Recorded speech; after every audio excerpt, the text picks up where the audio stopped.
Butch joins me now, and it's funny because it seems, Butch, every Sunday we're on a different end of the seesaw. And now the seesaw is like this, and everyone's feeling good about the Celtics. And now I'm at the point where it's like, I feel like Kyrie, it's like, all right, let's just get to the playoffs. Because what's this team going to do? And ultimately, it comes down to, do you want to play Toronto or do you want to play Milwaukee? But whoever you play, and if you have to play on both, you're going to have to play on the road. Let's not go there first. Let me come back at you with this. How did they flip the switch? What did they do? Well, did they flip the switch? They've been doing that.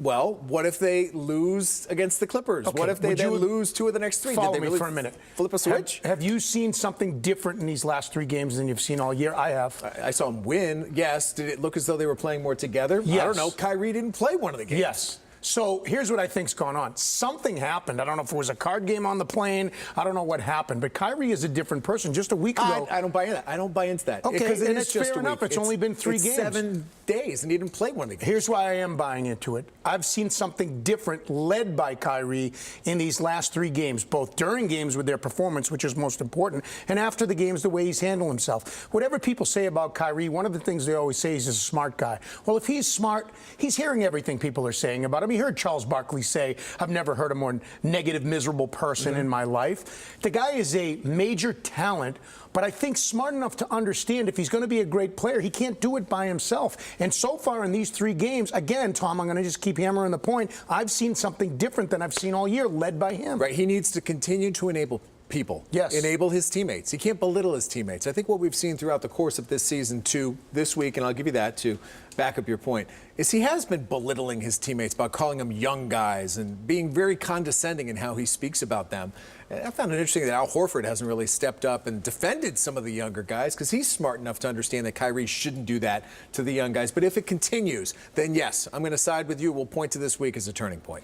Well, it's a tough position for Kyrie. Don't cry for him, but it's a tough position. On one hand, he does have a lot more experience than Jason Tatum, Jaylen Brown, Terry Rozier, and they want to be him. Yet he's only 26 years old.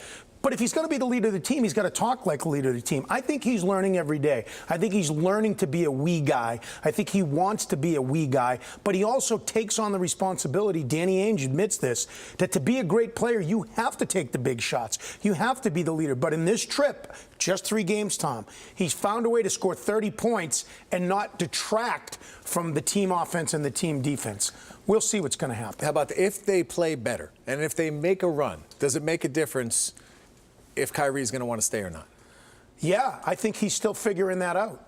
I heard from somebody very close to him this week through a friend that he hears everything people say.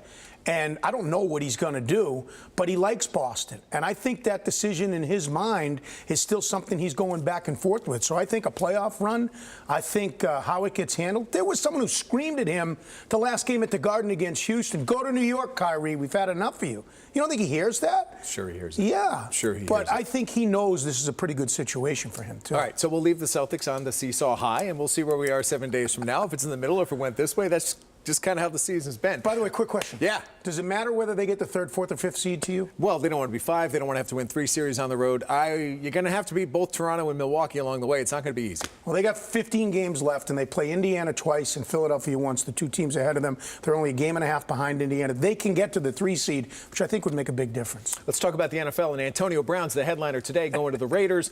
The whole fact that the Steelers are swallowing $21 million is just unbelievable. But more than that, here's my question. Are the Steelers done? Are they done as we know them? Are they out? They got an old quarterback. They got Le'Veon Bell leaving town as well. Antonio Brown's out of there. Or are they just going to pick up the pieces and be able to roll like the Patriots? Or should we, put a stake in them? So let me see. Super Bowl contending team loses star players. Oh, they're done. Where have we heard that before? The Patriots have made a living. I know they have Tom Brady and Bill Belichick, and that makes all the difference in the world. They've made a living of letting star players walk or really good players go. So, no, I don't think the Steelers are done. I think Ben Roethlisberger is still one of the better quarterbacks in the league if he could stay healthy. Like Mike Tomlin or not, he's a good coach. No, I don't think they're done. I think they'll move right on. Just because I want to have fun with it, let's go into their division for a minute. You got Baltimore, right, who went to the playoffs this past year. You got Cleveland. Hate to say it, Cleveland's getting better. They seem to be the team that's trending up. They got to beat those teams immediately in the division. Sure. You really think that they're going to just waltz right along as they have in years past? No, I don't. But I think in the AFC, the pecking order goes like it always does. Patriots, Kansas City, and then pick your poison. Is Houston better than Pittsburgh? Not yet. Maybe Deshaun Watson does. Who's making the leap? Brian Flores in Miami? Not yet. Cleveland, maybe. Cleveland's showing some signs, and the kid's the real deal, Baker Mayfield. So we'll see what happens. But I don't think the Steelers are done. Here's my point about Antonio Brown. You know when you buy a new car and you drive it off the lot? Go try to sell it the next day. A third and a fifth round pick for the best receiver in the league? He's the best receiver for 5 years now. He's in the argument for it. A third and a fifth? Weren't you shocked by that? I was, considering how much the Raiders have in their stockpile of draft picks and how many first-round choices they had, that they didn't have to surrender at least one of those to get Antonio Brown, says a lot to what you're trying to prove about when you drive off the lot, that value goes right down. So Patriots, a lot of talk on Friday about let's bring all the old guys back. Hey, Amendola, come on back. Martellus Bennett saying, ooh, they signed Michael. Maybe I want to come back. Listen, Martellus Bennett's one of my favorite players of all time to cover, and I'd love to have him back here for a number of reasons. Do you ever see that happening, number one? And then Amendola, do you see that happening? So you tweeted out on Friday night, I believe, that bring them all back, give them all rings, right? For everybody. So you want them all back? It's the romantic thing to say. I don't know if it's realistic. And you make a great point every year at this time that a week from now we're going to be sitting here thumbing through papers trying to figure out who the Patriots just signed. For all the talk about the Patriots draft, which is they've got 7 starters on their team over the last 5 drafts. Is that good? I'm not sure. You'd have to compare it to every team in the league, but only 7, right? But there's 3 ways Bill Belichick builds a team: the draft, free agency, and trades. It's already started again. Michael Bennett, a trade.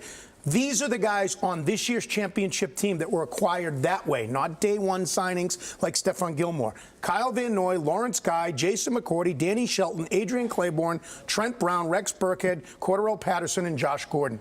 It's just begun, Tom. He's going to do it again. By next Friday, Michael Bennett's going to have 6 other names next to him that are second-day free agents that are going to be signed: a linebacker, an offensive lineman, a wide receiver, hopefully. We always want that. But it's amazing. It's amazing how they do it. And he's built championship teams on these type of guys. So, great points. Amazing how much those players have contributed to this team. And the fact is, the guys who they get over the course of the next week, 10 days, they may not make that ultimate contribution until November, December. That's just how Jordan the team Matthews and operates. those other guys didn't do it. There'll be big names that'll come in, and they'll disappoint us because they don't do it. Go ahead.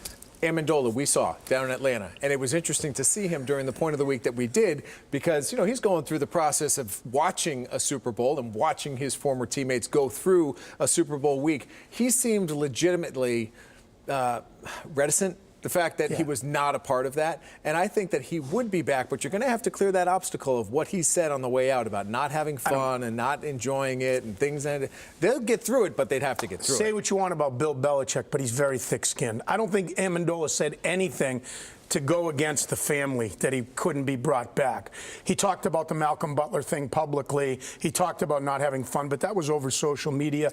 The bottom line is Rob Gronkowski, Tom Brady, and Julian Edelman were on a group text with him all last week. And if he's coming back to Foxborough, he's taking less money. $2 million guaranteed now? Maybe Belichick doesn't even offer him that. Who else is going to give him guaranteed money? He got his $6 million guaranteed from Miami. He comes back. This is how the Patriots do it. He'll be back in a Patriots uniform. All right, Butch, thanks.